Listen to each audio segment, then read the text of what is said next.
সেটা কিন্তু স্পেশাল মেজরিটিতে হবে। কথাটা বুঝলে? স্পেশাল মেজরিটিতে হবে। তারপর সেটাকে কি করা হচ্ছে? পার্লামেন্টে পাস করা হচ্ছে। পার্লামেন্টে এটা কি হবে? Simple majority. যেটা তোমাদের সিম্পল মেজরিটি পার্লামেন্টের রেসপেক্টে বলেছি। অর্থাৎ কোন নতুন রাজ্য তৈরি হয় যেটা, সেটা পার্লামেন্টে কোন মেজরিটিতে পাস হয়? Simple majority. যদি বলে স্টেট লেজিসলেচার, তখন সেটা হচ্ছে স্পেশাল মেজরিটি। কথাটা বুঝেছো? ক্লিয়ার হয়েছে? তাহলে সবার আগে প্রপোজালটা যে রাজ্যে নতুন রাজ্য গঠিত হচ্ছে, সেই প্রপোজালটা সেই রাজ্যের আইনসভায় স্পেশাল মেজরিটিতে পাস করাতে হবে।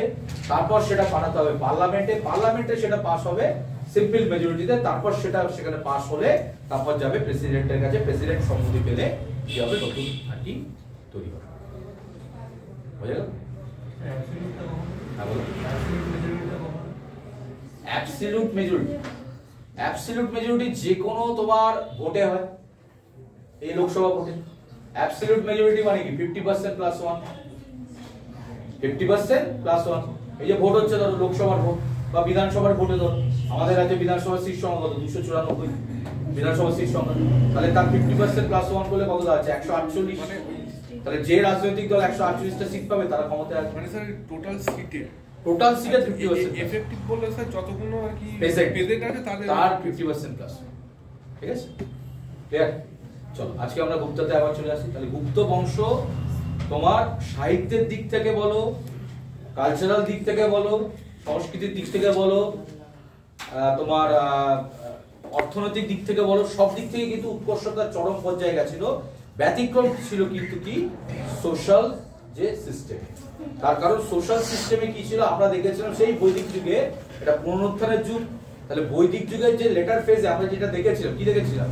লেটার ভেদিক পিরিয়ড তোমরা পড়েছিল। লেটার ভেদিক পিরিয়ডটাই হচ্ছে তোমার ব্রাহ্মণদের কর্তৃত্বের আর কি সমাজ, যেখানে আমরা দেখেছিলাম মানে এমন একটা সমাজ ব্যবস্থা ছিল যেটা ছিল আচার অনুষ্ঠানময়, কুসংস্কারময় একটা শাসন ব্যবস্থা আমরা দেখেছিলাম। কোথায়?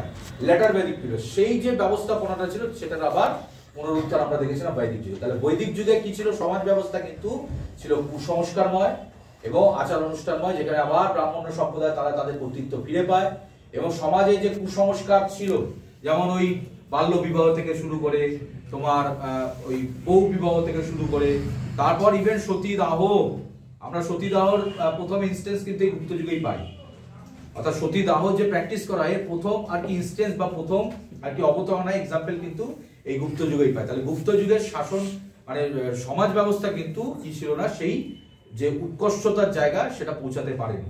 তাহলে এই যে আমরা যে একটা কোশ্চেন করতাম না প্রথমে, যে গুপ্ত বংশকে প্রকৃত অর্থে সুবর্ণ যুগ বলা যায় কিনা, তাহলে আমরা